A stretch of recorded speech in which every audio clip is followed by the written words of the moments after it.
l'instant des citations en anglais sous la main. Par la suite, je pourrais faire une version en français peut-être éventuellement, si ça t'intéresse. Alors, normalement ça devrait s'afficher, voilà. Donc, la première citation. It's okay, you just forgot who you are. Welcome back, welcome back, welcome back, welcome back. Welcome back, it's okay, you just forgot who you are. Welcome back. Traduit par tout va bien, tu avais juste oublié qui tu étais. Bienvenue à nouveau. Ou bon retour, bien retour, bon retour, bon retour, bon retour. Cette citation, elle est géniale pour tous ceux qui ont déjà fait des dépressions, burn-out, etc.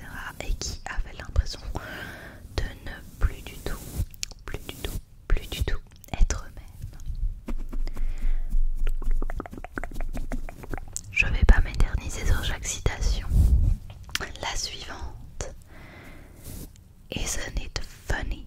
Oh, day by day, nothing changes, but when you look back, everything is different.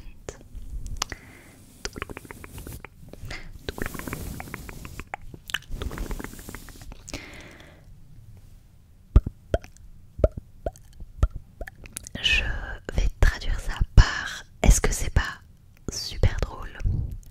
Comme jour après jour, rien ne change, mais quand tu regardes en arrière, c'est si différent. Parce qu'en effet, au jour le jour, il n'y a pas grand chose de différent. Souvent les jours ils passent, mais tu les vois pas passer, ils se ressemblent tous. Mais si tu réfléchis à qui tu étais il y a ne serait-ce que un an, ou même plus 2 ou 3 ans, réfléchis, c'est pas très long, c'est pas énorme, et pourtant tu n'es plus du tout la même personne, et tu n'es plus du tout dans la même vie, normalement, ou en tout cas, c'est ce que la citation veut dire. Ensuite, on recommence. Spiritual death happens one compromise at a time. Qu'est-ce que ça veut dire? Donc, la mort spirituelle arrive quand un compromis à la fois. La mort spirituelle arrive un compromis à la fois. À la fois.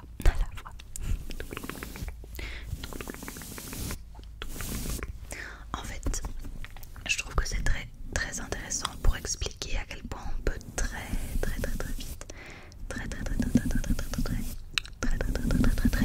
tomber dans quelqu'un qu'on n'est pas, avec des fonctionnements qu'on cautionnerait pas en fait au final, parce que petit à petit tu t'es laissé partir en acceptant des choses que tu ne voulais pas accepter et en faisant des compromis une fois, et puis 2, et puis 3, et puis 4, et puis c'est parti, et on ne se reconnaît plus.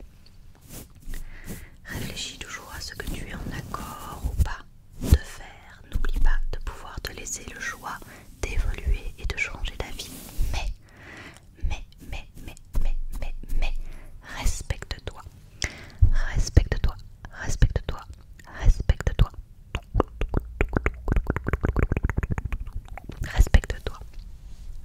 Ensuite, people do not decide their futures. They decide their habits, and their habits decide their futures. Et ça, c'est... Désolée pour mon accent terrible en anglais. Ça, c'est la citation qui dit les gens ne décident pas de leur futur. Ils décident de leurs habitudes. Et leurs habitudes décident de leur futur. C'est-à-dire que quand tu veux créer quelque chose, quand tu veux avancer, quand tu veux mettre quelque chose en place,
tu as confiance. Et en fait, ça veut dire que tu te dis, même si je fais ça, même s'il y a des conséquences, même si je sais qu'il y aura des difficultés, même si la vie n'est pas parfaite, je le fais parce que j'ai confiance, j'ai la foi. De toute façon, n'oublie pas que la jouer de façon saine, peut-être pas saine parce que c'est important, mais ce que je veux dire c'est n'oublie pas que ta vie va, quoi qu'il arrive, finir par la mort et que tu y ailles tout sûrement ou que tu y ailles en ayant adoré ta vie, c'est toi de choisir. Alors ensuite, mercy to the guilty is cruelty to the innocent. Mercy to the guilty is cruelty to the innocent. Ce qui signifie la pitié ou la... Comment tu traduis mercy? La gentillesse, la bonté trop importante. Comment tu traduis ça? Mercy. Oh, je t'ai dur à dire. Mercy to the guilty. Donc là, l'indulgence, voilà, l'indulgence envers le coupable est une cruauté envers l'innocent. Je n'ai pas particulièrement envie de rentrer dans ce débat là sur cette citation parce que j'ai l'impression que ça peut tourner très très vite politique et c'est pas le cas, c'est pas le but. Donc voilà. Mais en effet, trop d'indulgence envers les personnes coupables c'est cruel pour les personnes innocentes. Si quelqu'un qui commet un crime n'est jamais puni, bah c'est pas juste pour les gens qui essayent toujours de faire le bien et qui n'ont jamais fait le mal. Enfin voilà. Ensuite, never ruin an apology with an excuse. J'adore celle-là. J'adore celle-là. Never ruin an apology with an excuse. Donc ça veut dire ne ruine jamais une excuse avec une excuse. Oui, une excuse avec une excuse. En gros, ne te justifie pas quand tu t'excuses. Parce que si tu vas vers quelqu'un pour t'excuser et que tu justifies à la place, bah c'est pas vraiment une excuse en fait. T'essaies juste de te justifier. Quand tu t'excuses, c'est vrai que c'est bien de juste aller et dire je suis désolée, veux-tu bien me pardonner, excuse-moi d'avoir fait ou dit ou voilà XY, mais ne commence pas à faire alors je suis désolée d'avoir fait ça mais c'est parce que ça et parce que ça et parce que machin, parce que ça ruine tout.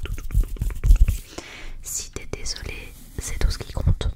Si par contre tu as autre chose à dire, ça ne doit pas être là au moment de ton excuse ou pas lié à ton excuse. Tu peux dire que tu étais vraiment désolée pour X raison. Par exemple, je suis vraiment désolée là de m'être énervée sur toi. C'était pas justifié, j'aurais pas dû m'énerver. Je suis désolée, est-ce que tu acceptes mes excuses? Voilà. Et puis par la suite, tu peux demander est-ce que tu veux bien que je te partage mon point de vue? Parce que je me sens pas très bien non plus et j'aimerais te donner mon point de vue de la situation. Et là, si la personne est ok, tu peux à ce moment-là lui partager pourquoi t'as agi comme ça. Tu peux lui dire en fait je me suis vraiment énervée mais je réalise que c'est parce que j'accumule énormément de tension ces derniers temps. Je suis vraiment super stressée pour ça et ça.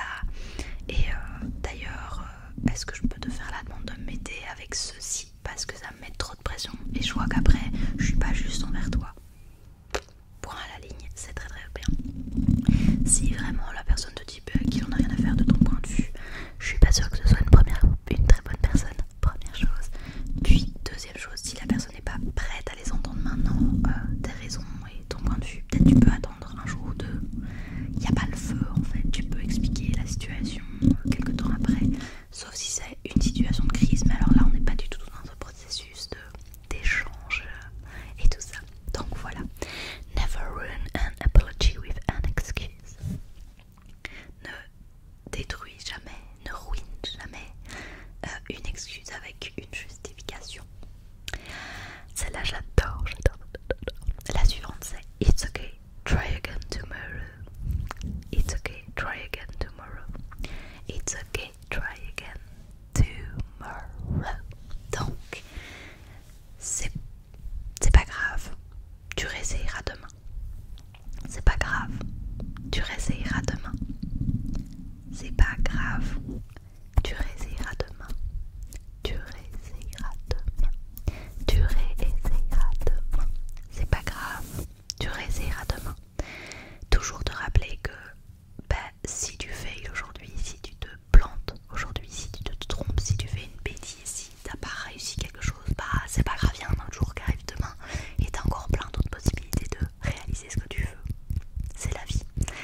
tu vois, c'est...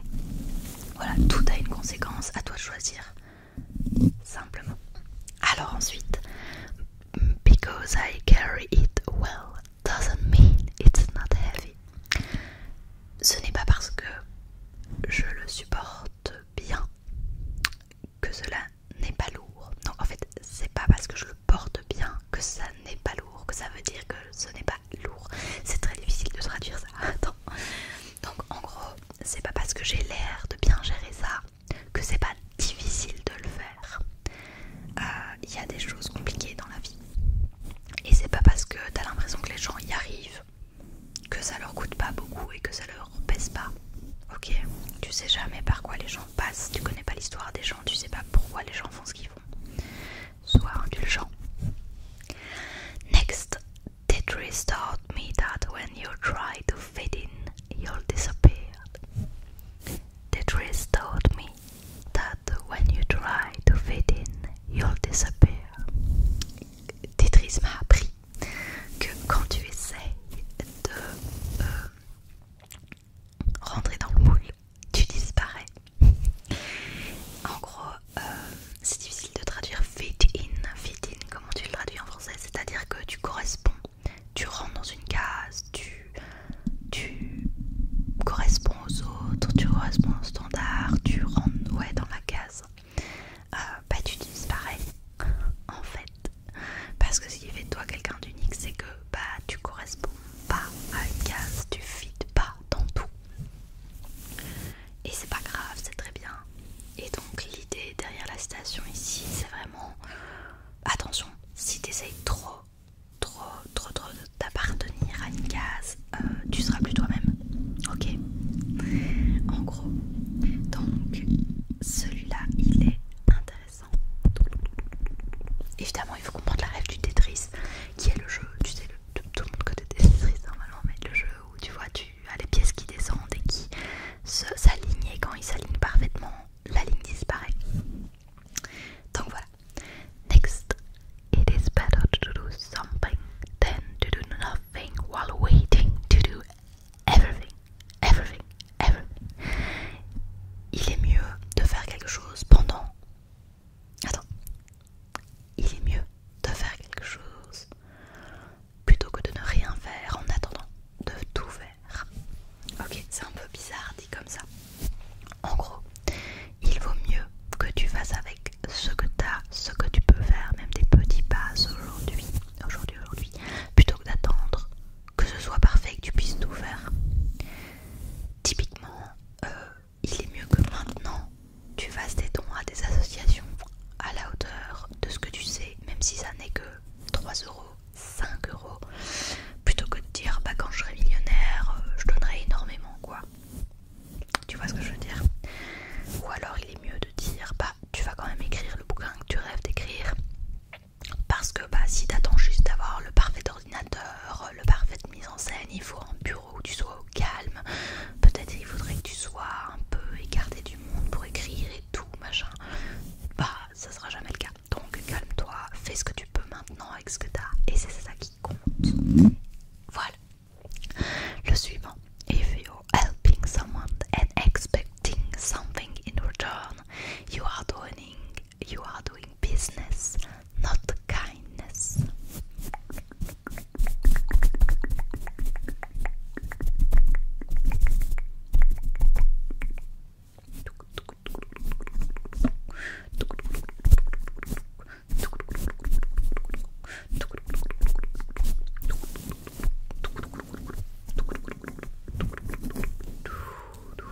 If you're helping someone and expecting something in return, you are doing business, not kindness. Alors, j'étais pas 100% d'accord avec celle-là et en même temps, je l'aime bien juste pour l'inspiration que ça me donne. En fait, tu attends toujours quelque chose en retour dans la vie. Tu as toujours quelque chose en retour dans la vie, en général. Même quand tu es en relation avec les personnes que tu aimes, même quand tu es en relation avec tes amis, il y a toujours quelque chose qui vient en retour.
ils sont blessés, ils n'ont pas l'argent ou quoi, mais en fait au fond le problème c'est qu'ils pourraient s'arranger avec quelqu'un. Tu peux pendant quelques semaines t'arranger avec un voisin, un beau-fils, quelqu'un qui peut t'aider à te rendre à tes rendez-vous médicaux, ou tu peux toujours trouver un taxi social ou autre pour baisser les prix.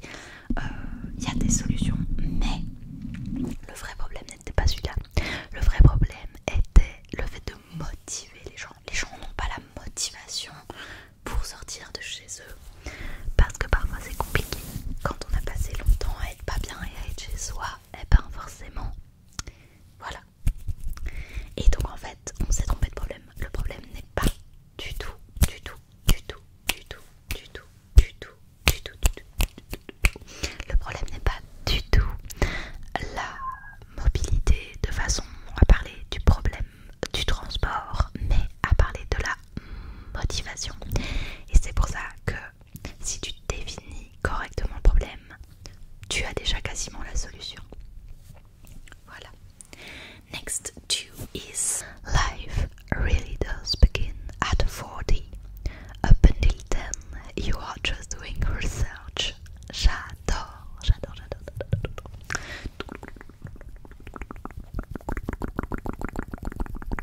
J'adore cette citation. J'adore Carl Jung de toute façon en général. Donc si la vie commence réellement à 40 ans, avant ça tu fais simplement de la recherche. Et c'est tellement vrai, on oublie parfois qu'on demande aux gens d'être parfaits, de faire au mieux, etc. Et en fait les gens apprennent juste à vivre. Ça choque personne qu'un bébé marche pas du premier coup. Mais par contre quand un jeune adulte cherche du boulot et que ça fonctionne pas dès le premier emploi qu'il trouve, ben on trouve ça bizarre. Alors que c'est la même chose, on commence seulement la vie. Et donc je te rappelle que si tu as moins de 40 ans, tu fais de la recherche, en fait tu expérimentes, tu es juste en train de t'entraîner, tu testes.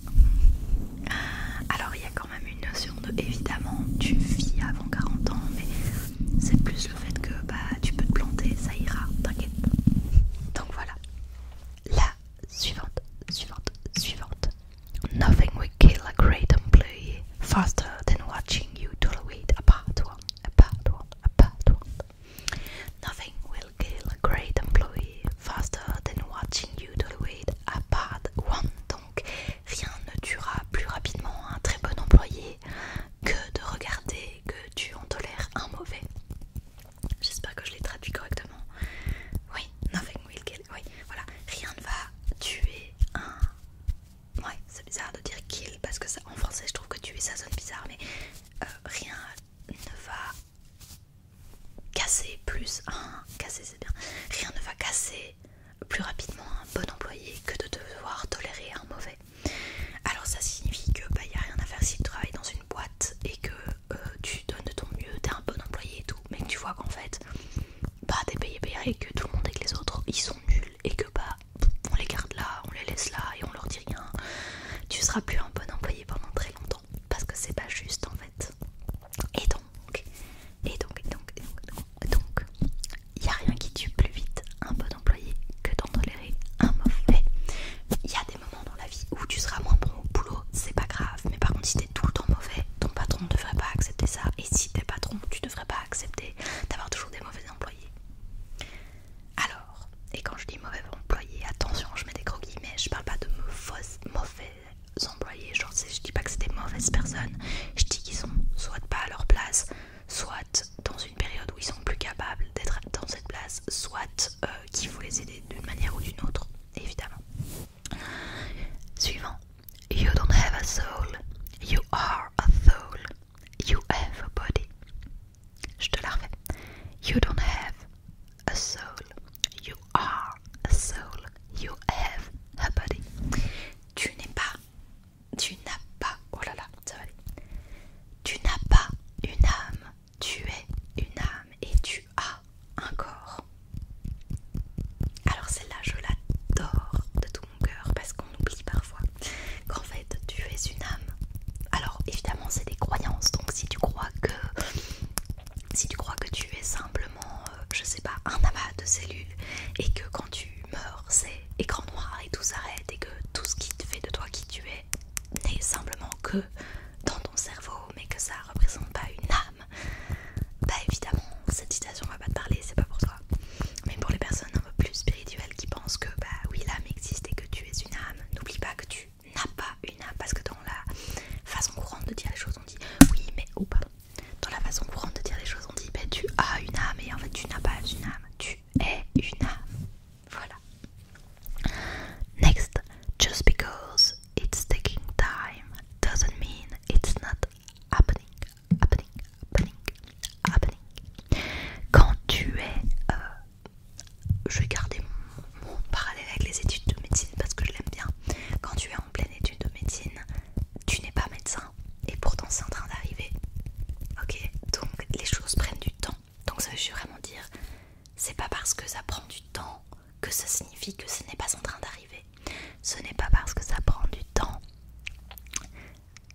si t'as pas du plaisir, bah, alors tu peux pas en avoir tout le temps du plaisir, tu peux pas tout le temps être heureux, ça existe pas. Mais par contre si ça commence à perdurer, tu te dis bah merde, il y a quelque chose qu'il faut que je change. Et je pense que c'est vrai. Step by step, day by day. Donc pas après pas, jour après jour, petits efforts, petits changements, jour après jour, feront des plus grands résultats que des grands changements faramineux une fois de temps en temps. Ensuite, alors attention maintenant, je vais rentrer dans des citations qui parlent, ou en tout cas qui sont chrétiennes, qui parlent de Dieu. Je crois qu'il y en a deux, enfin je crois que c'est vraiment la fin de la fin. Si ça t'intéresse pas parce que c'est pas ton truc, bah je te laisse aller. Mais si t'es ne serait-ce qu'un tout petit peu curieux, je t'invite à rester. I asked God for strength and God gave me difficulties to make me strong. Et oui, parce que ça veut dire j'ai demandé à Dieu de la force et Dieu m'a donné des difficultés pour me rendre fort.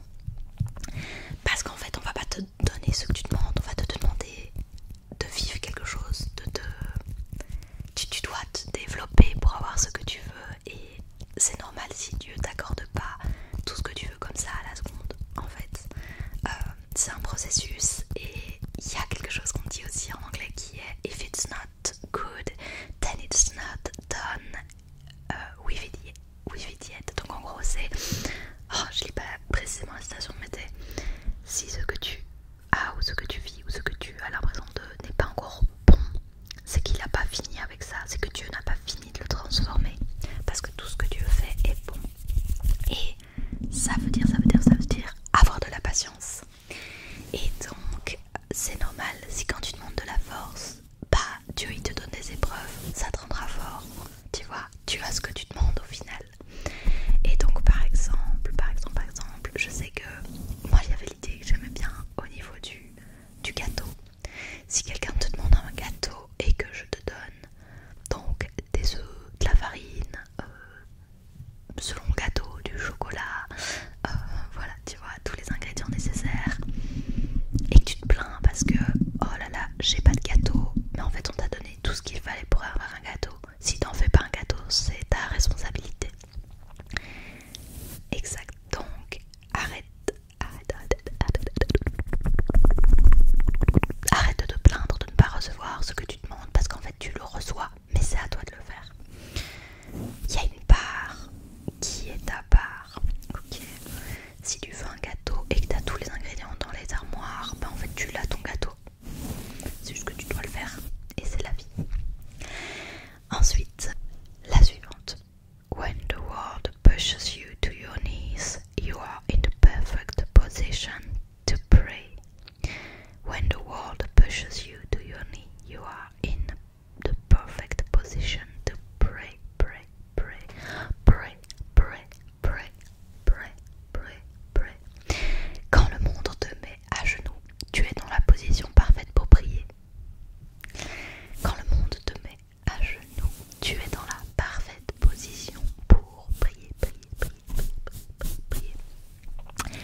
sur la